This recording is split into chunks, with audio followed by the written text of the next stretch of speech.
She didn't know the day.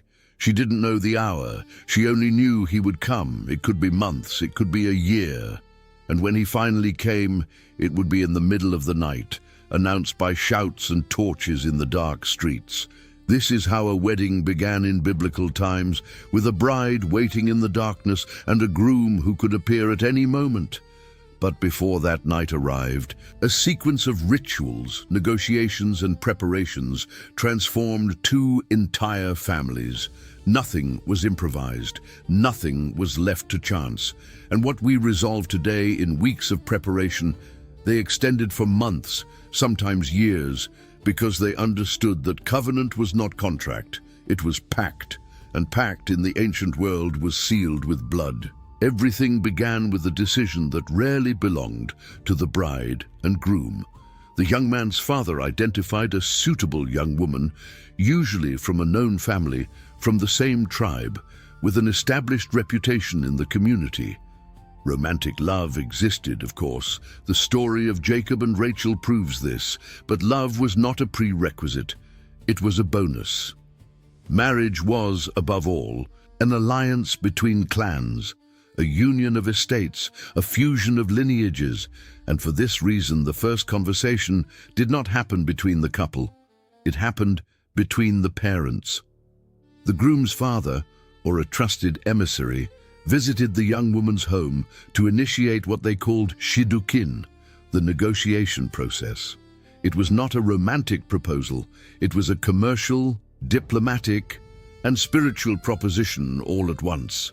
The representative of the groom's family presented the young man's qualifications, his skill in work, his reputation, the goods he possessed or would inherit, his position in the synagogue, his knowledge of the Torah.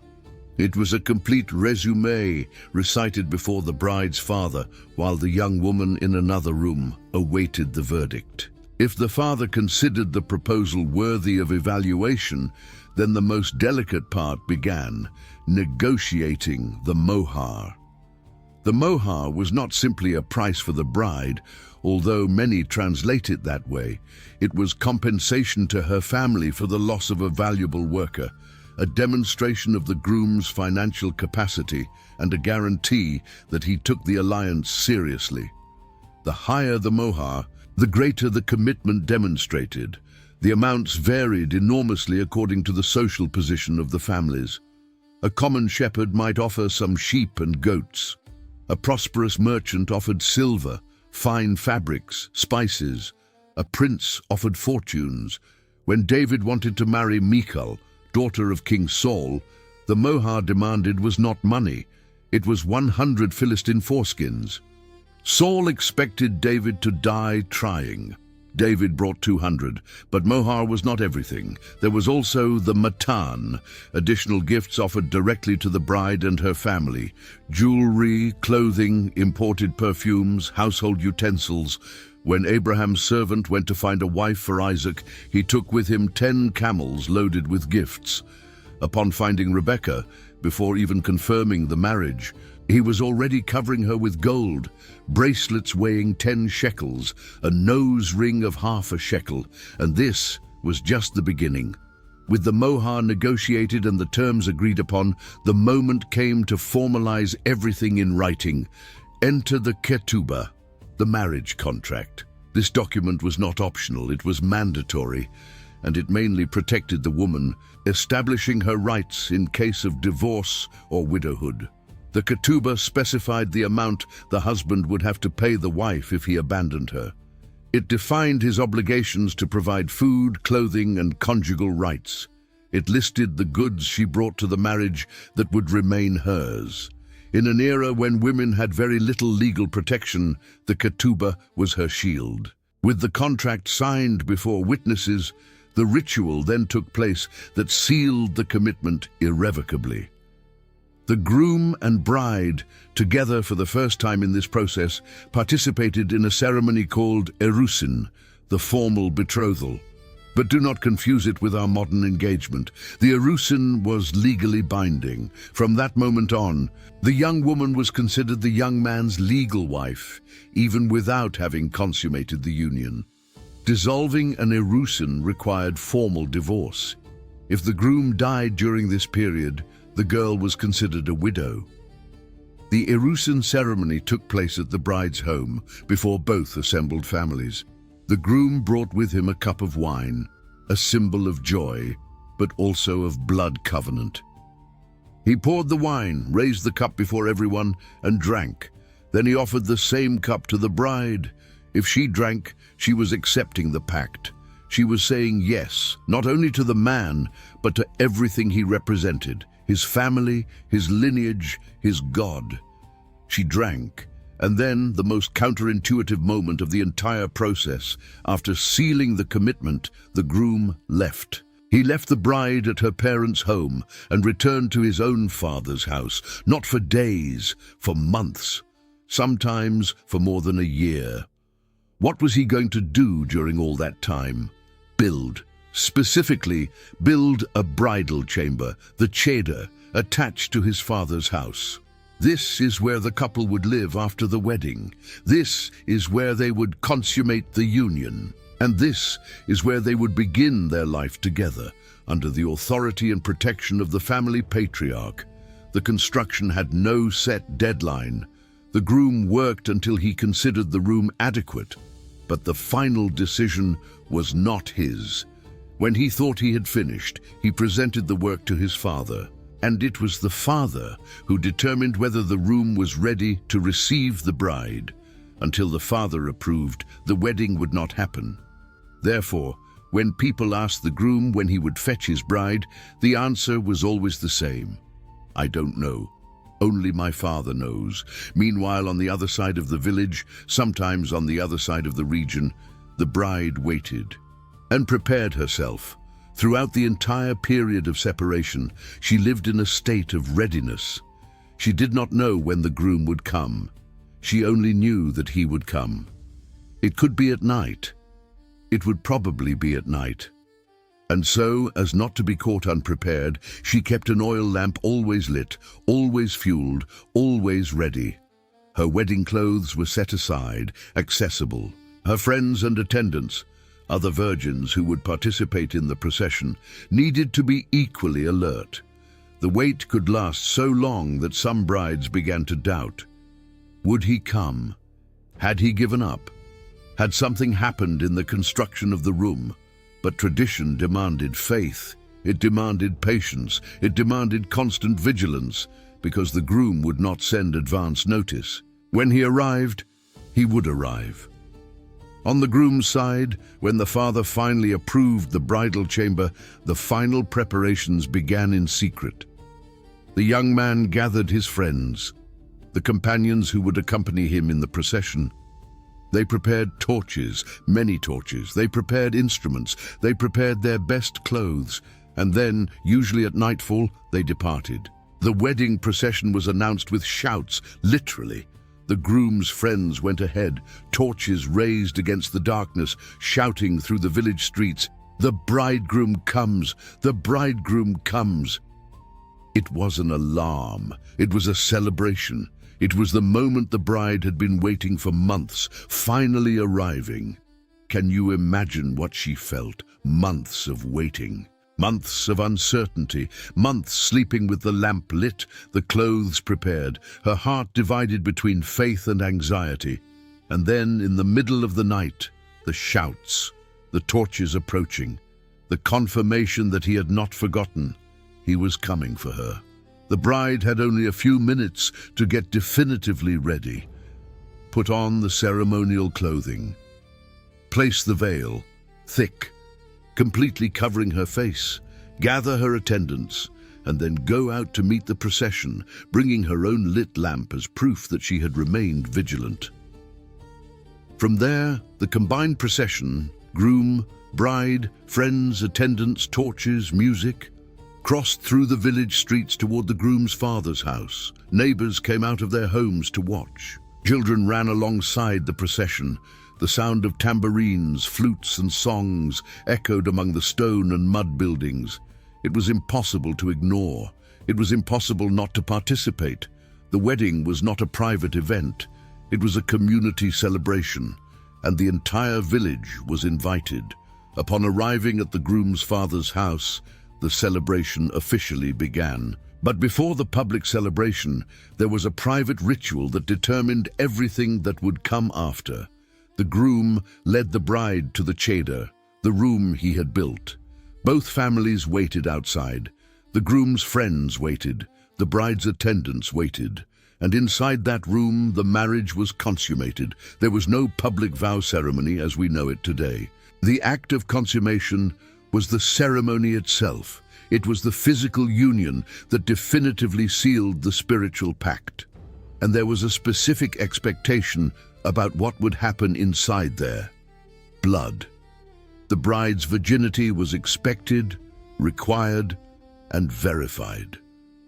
The sheet from the bridal bed would be examined afterward. If there was blood, it proved the bride was a virgin. This sheet was kept by her family as a legal document. If someday the husband falsely accused her of not having been a virgin when they married, the sheet would be presented as evidence for her defense. Deuteronomy chapter 22 describes exactly this procedure and the penalties for false accusations. While the couple was in the room, outside the tension mixed with expectation. The friend of the groom, a special figure called Shoshbin, stood by the door waiting. When the groom signaled that the union had been consummated, the Shoshbin announced it to the guests, and the celebration exploded. 7 days. The celebration lasted 7 full days. By modern standards, it seems incomprehensible excess. We marry in 40-minute ceremonies, celebrate for 5 hours, and leave for the honeymoon the next morning. They transformed the celebration into almost a week of uninterrupted festivities. And there was reason for this. First, logistics. Guests came from far away. In an era without cars, planes, or paved roads, crossing the distance between villages could take days of walking. It made no sense to travel that distance for a party of a few hours. The prolonged celebration honored the effort of those who came from far away and justified the journey. Second, symbolism. The number 7 carried sacred weight in Hebrew culture. 7 days of creation, 7 branches of the candelabrum, 7 feasts of the Lord. A wedding that lasted 7 days aligned the human union with divine order, blessing the new home with the completeness the number represented. Third, community. During those 7 days, the new family was formally integrated into the village's social structure. Distant relatives were introduced. Commercial alliances were discussed. Family stories were told. The couple did not merely marry each other. They were married into the entire network of relationships that surrounded them. The amount of food and drink needed to sustain such a celebration challenged any family. It was estimated that an average wedding required between 400 and 600 liters of wine for the 7 days. This for a modest, small village celebration. Weddings of prominent families could require triple that. Rams were slaughtered by the dozens. Breads were baked by the hundreds. Fruits, dates, figs, nuts, honey, all in quantities that would take months to accumulate. Wine deserved special attention. It was not optional. It was absolutely central. Running out of wine during the celebration was a public humiliation that would haunt the family for generations. It meant poverty, poor management, inability to honor the guests. That is why when the wine ran out at the wedding in Cana, recorded in the Gospel of John chapter 2, Jesus' mother immediately identified the gravity of the situation. It was not a minor inconvenience. It was a social catastrophe about to happen. The celebration itself followed specific rhythms. There were moments of formal banqueting, where guests reclined on mats and cushions around long, low tables. There were moments of music and dance, men and women separated, each group celebrating in their own area. There was recitation of specific blessings, the Sheva Brachot, 7 blessings pronounced over the couple during the 7 days.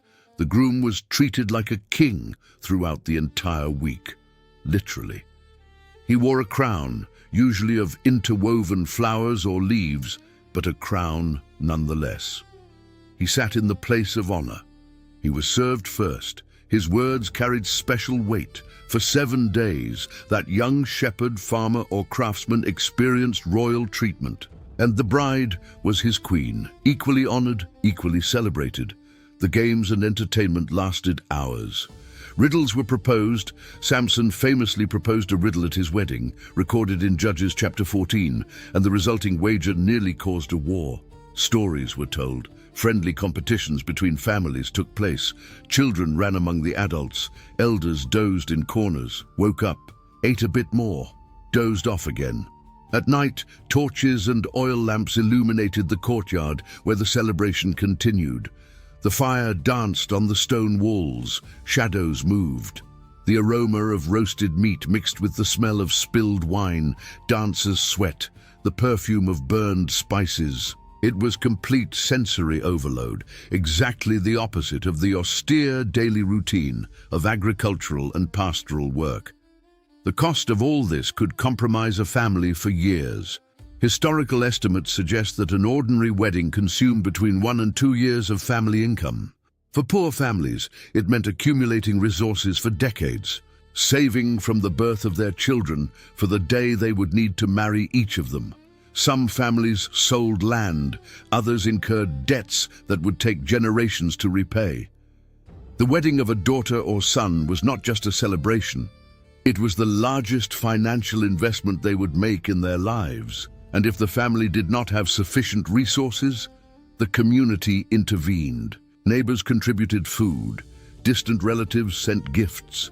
The local synagogue sometimes maintained specific funds to help poor families marry their children with dignity, because allowing a wedding to happen in shame was shame for the entire community.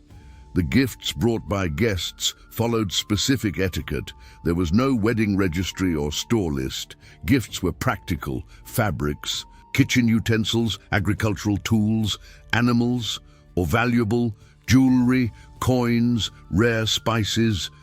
Each gift was announced publicly, creating a verbal record of who had given what. Important information because reciprocity was expected when the donor's children married in the future.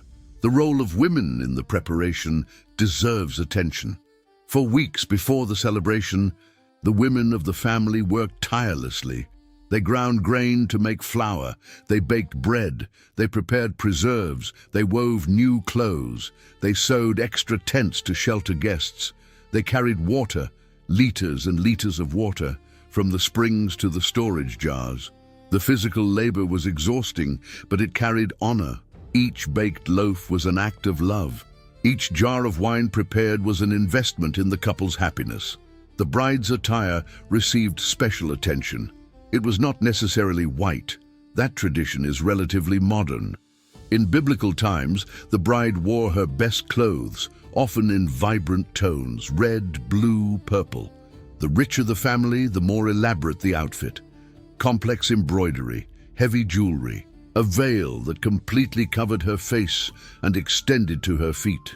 The veil had a practical function beyond the symbolic.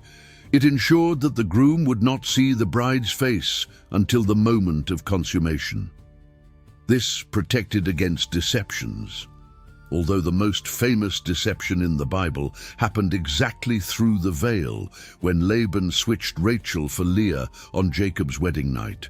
Genesis chapter 29 records that Jacob only discovered the switch the next morning. The veil was so thick, the night so dark, that he did not notice the difference. At the end of the 7 days, the celebration gradually diminished. Guests from far away began their journeys back. Close relatives helped clean up, reorganize, store what remained, and the couple, now officially established, began their life together in the room the groom had built under the roof of the family patriarch. The husband's first responsibility, according to biblical law, was clear: an entire year dedicated to his wife. Deuteronomy chapter 24 verse 5 establishes that a newly married man should not go to war nor receive any public obligation for 12 months. His only duty was to bring joy to the woman he had taken. An entire year to build intimacy, establish routines, start a family. The expectation of children came immediately. In a culture where offspring meant security in old age, continuity of the family name, and visible divine blessing, the pressure to conceive was intense. A wife who did not become pregnant quickly faced questions, stares, whispers. Barrenness was seen as a curse or punishment, a mistaken theological understanding, but culturally dominant.